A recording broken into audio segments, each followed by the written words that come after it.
Very good morning সবাইকে। তো আজকে হচ্ছে একটা বিশেষ দিন, বিশ্বকর্মা পুজো। তো আমাদের বাড়িতে প্রতি বছরই বিশ্বকর্মা পুজো খুব বড় করে হয়, বাট এবছর বাবার শরীরটা অতটাও ভালো না থাকার জন্য তাই জন্য খুব ছোট করে পুজো হচ্ছে। শুধুমাত্র পুজোটাই করা হচ্ছে, কোনো লোক নিমন্ত্রিত নেই আর খাওয়া দাওয়ার ব্যাপারটা রাখা হয়নি। তো বন্ধুরা, তোমাদের সাথে শেয়ার করবো কিভাবে কি পুজো করলাম আর কিভাবে দিনটা কাটালাম। তো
এখন পুজোর জোগাড় যন্ত্র সব মোটামুটি কমপ্লিট হয়ে গেছে। এরপরে ঠাকুর মশাইয়ের জন্য আমরা ওয়েট করছি।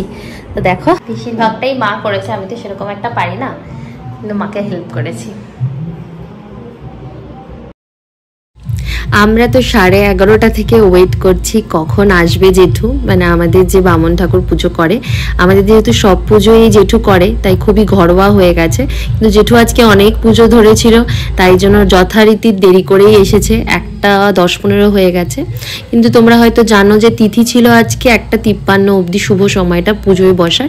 তো মা আর আমি দুজনে মিলেই টেনশন করছি যে কখন আসবে, আদৌ ঠিক টাইমে পুজোটায় বসতে পারবে কি পারবে না। বাট আমরা হতাশ হলাম না, জেঠু ঠিকঠাক মোটামুটি টাইমের মধ্যে চলে এসছে। আর আসার পরেই জেঠু অপ্রস্তুত বোধ করছিল যে এতটা লেটে আসার জন্য, কিন্তু খুবই ভালোভাবে তারপরে পুজো করেছেন। আর এই যে জেঠু তো নিজের মতন সব জোগাড় করে নিচ্ছিল, মার যেটুকুনি বাকি ছিল। আর তারপরে তো আমরা সবাই পুজোতে বসে গেলাম। আর সেদিন সকালবেলা দিদাও চলে এসেছিল। আমি তো দিদাকে এমনি অনেক আগে একবার বলেছিলাম যেরকম অল্প করেই আমরা ছোট করে পুজো করছি, বাট দিদা যেহেতু প্রতিবার আসে তো দিদা সকাল সকালই চলে এসেছিল, তাই মনটা ভালো হয়ে গেছিলো। কারণ প্রতিবার তো অনেক লোকজন থাকে, আর এবার যেহেতু সামনে বিয়ে তাই একটু ছোট করেই পুজোটা কোনো রকমই পুজোটাই মেন ফোকাস করে করা হয়েছে। তো তাই জন্য মনটা একটু খারাপ লাগছিল, বাড়িটা একটু খালি খালি লাগছিল, কারণ এই দিন তো অনেক লোকজন থাকে।